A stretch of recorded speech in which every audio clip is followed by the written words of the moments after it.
There are places people are afraid to go, places where everything seems unreal, like it's about to tear, and something scary and strange will be revealed. Our worst fears live there, whispering to us from the darkness. But what if this darkness creeps into our world? What if nightmares become reality? Today we'll tell you 3 stories, 3 creepy cases that will give you goosebumps.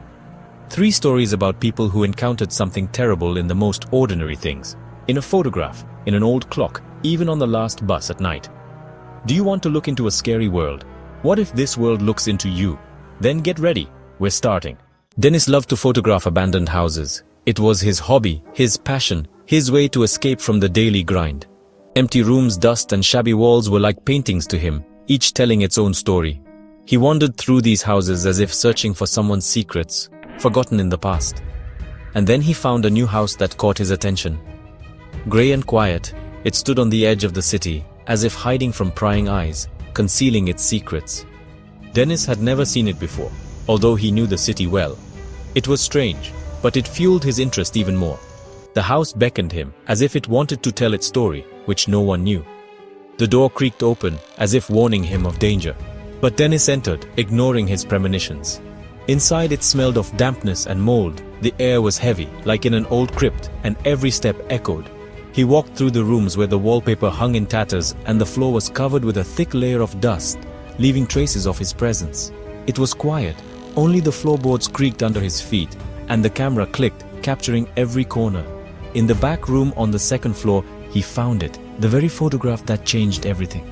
The photograph was lying on the floor, almost buried in garbage, as if someone had tried to hide it. Dennis picked it up, wiped off the dust, and looked at the people who were looking at him from the past. A family frozen in time. Mom, dad, 2 children, a boy and a girl. They all looked as if they were ready for something important. All in black, as if at a funeral, which gave the photo an even more ominous look. Their faces were serious, but there was something in their eyes that made Dennis feel uneasy. It was a look that penetrated his very soul, something cold, as if they saw him through time, as if they knew he was here. He took several pictures of the photograph, trying to capture every corner of it. Then he left, taking the photo with him. That night, Dennis had nightmares that seemed too real. The people from the photo were standing by his bed, their eyes glowing in the dark, and they were whispering something scary that he couldn't understand. He woke up in a cold sweat, his heart pounding, and he couldn't shake the feeling that they were near. But the nightmares were only the beginning. They became his constant companions. He began to see them in real life, in the most unexpected places. Briefly, out of the corner of his eye, on the street, in the crowd, in the reflection of shop windows. They were everywhere. Their pale faces haunted him, giving him no peace day or night. One night, standing in front of the mirror, he saw it. A face that shouldn't have been there. The face of the man from the photograph, evil and scary, appeared for a second in the mirror behind him, and he felt a cold terror. Dennis turned around, but there was no one there. Only emptiness and silence. He tried to calm himself, but fear, like a snake, was already wrapping around his heart, preventing him from breathing. He returned to that house, hoping to find answers. The room where he found the photo was empty, no traces, no clues. He stood there for a long time, and suddenly he saw it. Something that made his heart stop. Another photograph lay in that spot. He slowly picked it up, feeling a chill run down his spine. The photograph was of himself. It was impossible, but it was true. The face was pale, the eyes empty, and on the neck, red marks, as if from fingers. It was a warning.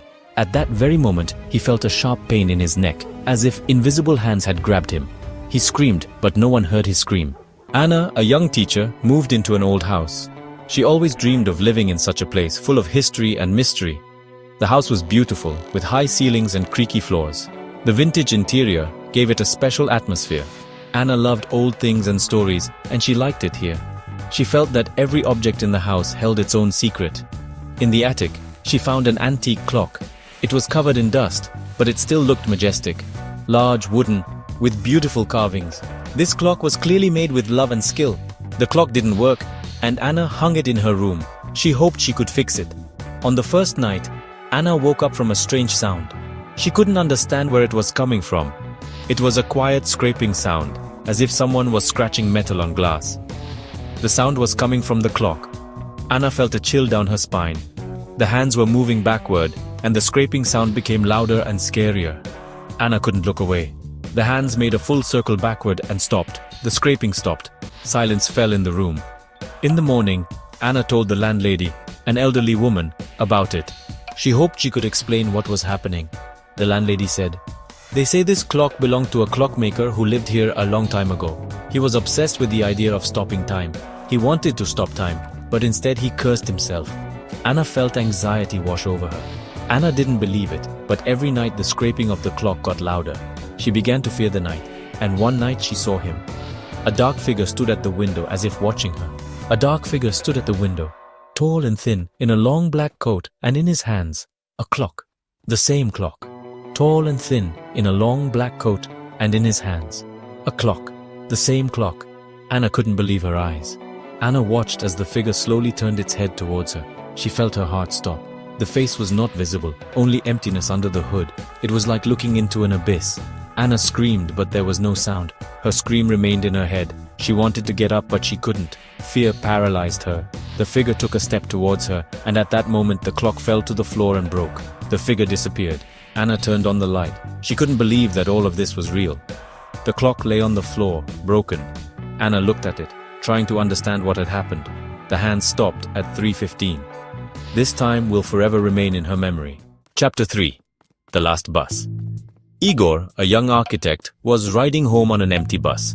He was tired after a long workday and dreamed only of getting home quickly. It was raining outside, and the city lights were blurred. Raindrops ran down the glass, creating bizarre patterns.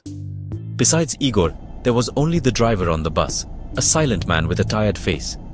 He looked like he'd been driving for hours. Igor was traveling along a familiar route, but he was becoming increasingly anxious.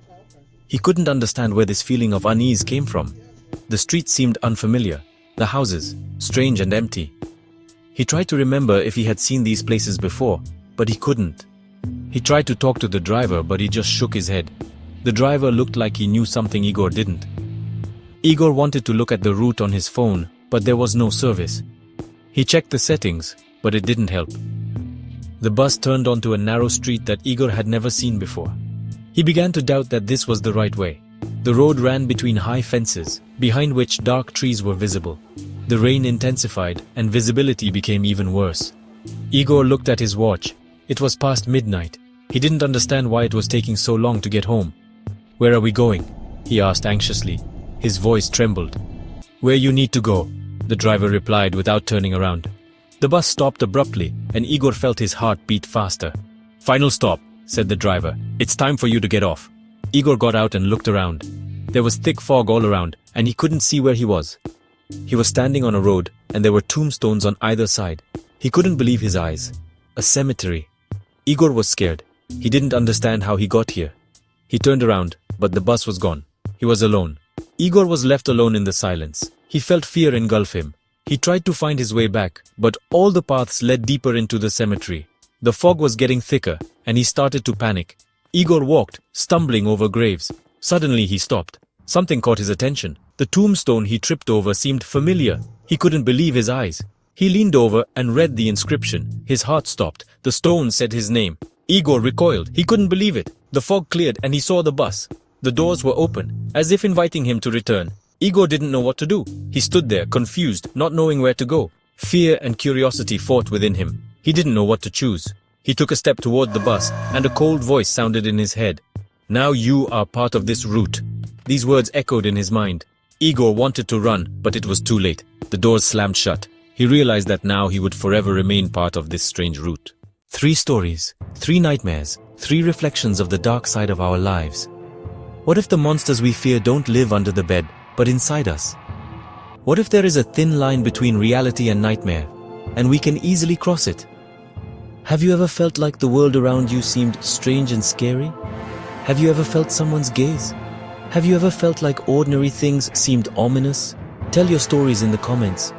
Maybe together we can unravel these mysteries.